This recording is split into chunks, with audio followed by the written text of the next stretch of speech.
Pende wa penye wange ne kulaba zimbera lazimira mukyaleyo kyamagezi okuteekawo ewo okusuuluba kino kibere kyakuyiga gy'oli eyo sekandi abayimbi bedda naye waliwo n'abataakutegedde tulina show gye twakoze yabadde ya okusooka okuzimba n'okola business. Yeah, in fact waliwo yansharingidde clip ya muganda wange Dennis Duke. Omulala nansharingira clip ya muganda wange Alex Kakande. Challenge eriwo nti social media eno abantu abamu bavunaanibwa emisango nga bambi tetubawuliriza.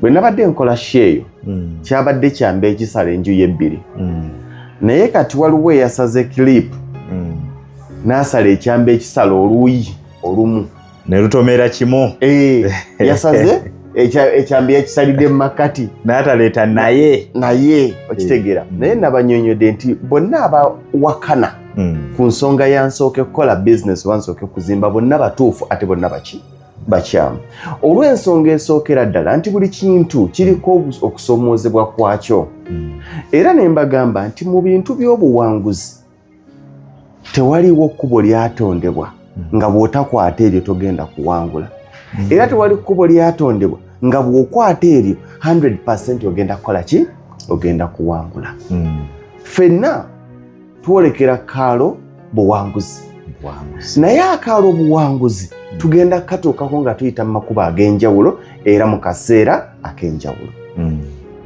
Nze ensonga yange eriemu era ngisigalako. Ekyokugamba nti tozimba nga tunaweza myaka gino ekyo kikyamu. Okuzimba tekuliiko myaka. Tekuliiko myaka kubanga gwe ngamba butazimba nga sinaweza myaka 45. Naye ate nze ndabyeko abazimbidde ku myaka 2 bakola nsobi. Ng'azimbidde ku myaka 2 naye ng'ate alina ne business etambula okusinga eyo gw'atannazimba kati naye yatomera. Otegedde nze nyina ekintu kye ndowooza nti byombi bisobola okutambula kubanga waliwo abakutte amakubo gombi and they are successful. Ng'olimba mufuna mpola ng'olimba mufuna mpola yaddasaga naye yes gundi bwana Duke yagambye nti akakati ogombe ekimusumbuwa yendaba yeeyo ebintu ali mufuna mpola. Yes, Duke njagala kugamba ndi mufuna mpola era sobola kubanga ndi mu Uganda ensi y'abamufuna mpola aye nenjogera ebintu era nyina ebintu bingi ntera okugamba naye nti omuntu oyo kyayogera kituufu naye tekikola wano nga kyayogera kituufu nnyo era kirungi nnyo naye nga wano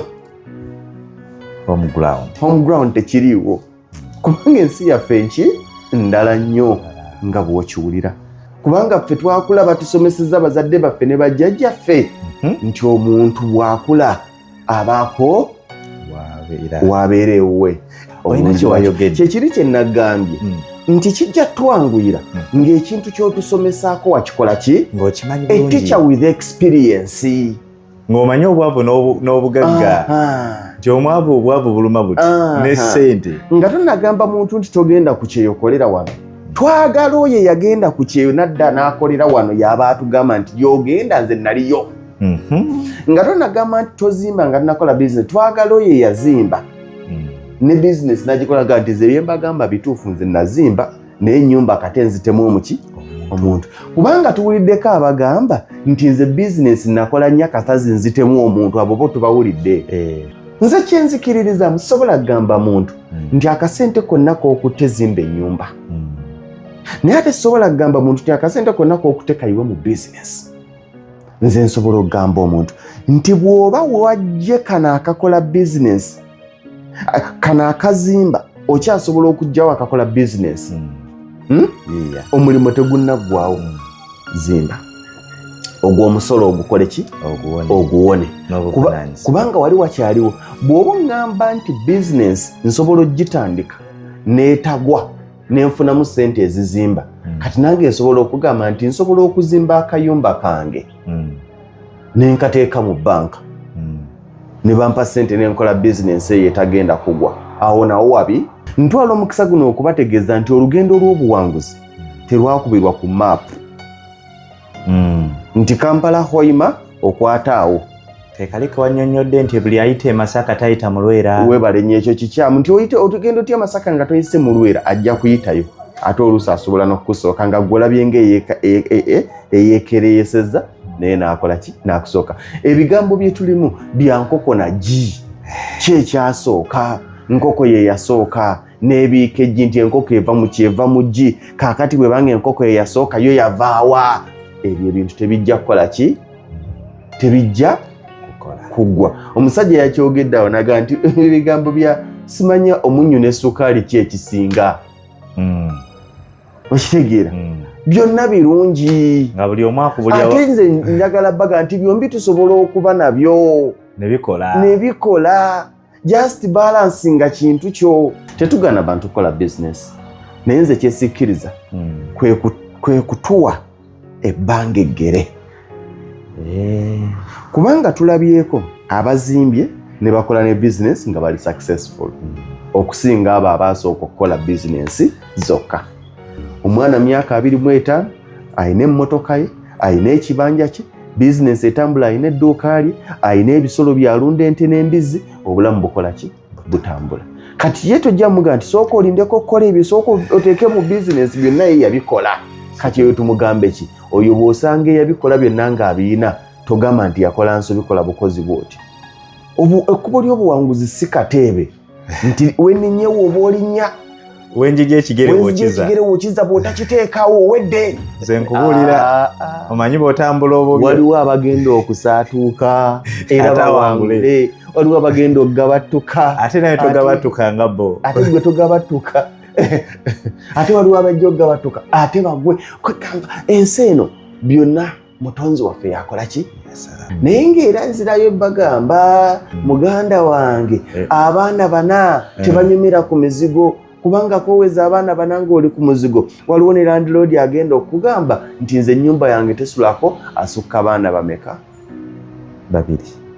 Otandika okumera entondo n'okutubuulira buno obuyumba nsobola obugula lwakuba sinayagala bwagazi kuzimba. Nedda temuntegeera gwe obusente bulowooza bungi nnyo manyi byenkola. No omusajja agambye va ku nnyumba zange. Bangambye oluzungu lwange gundi endaba yange ya Serudebu.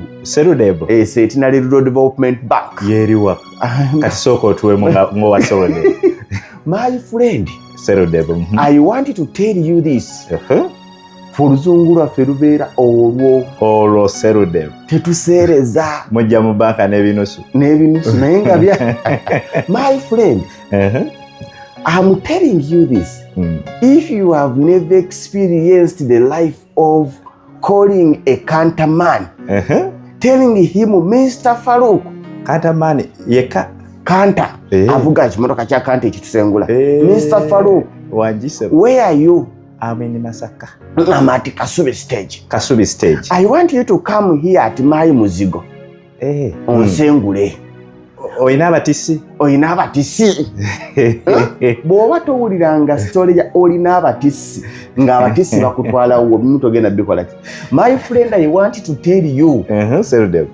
The day when you are going to sleep in your own house, the first day, I am very sure you will come here and tell me whatever I came here and urged that it's not good to build your house at this age. It was because I had never experienced that life.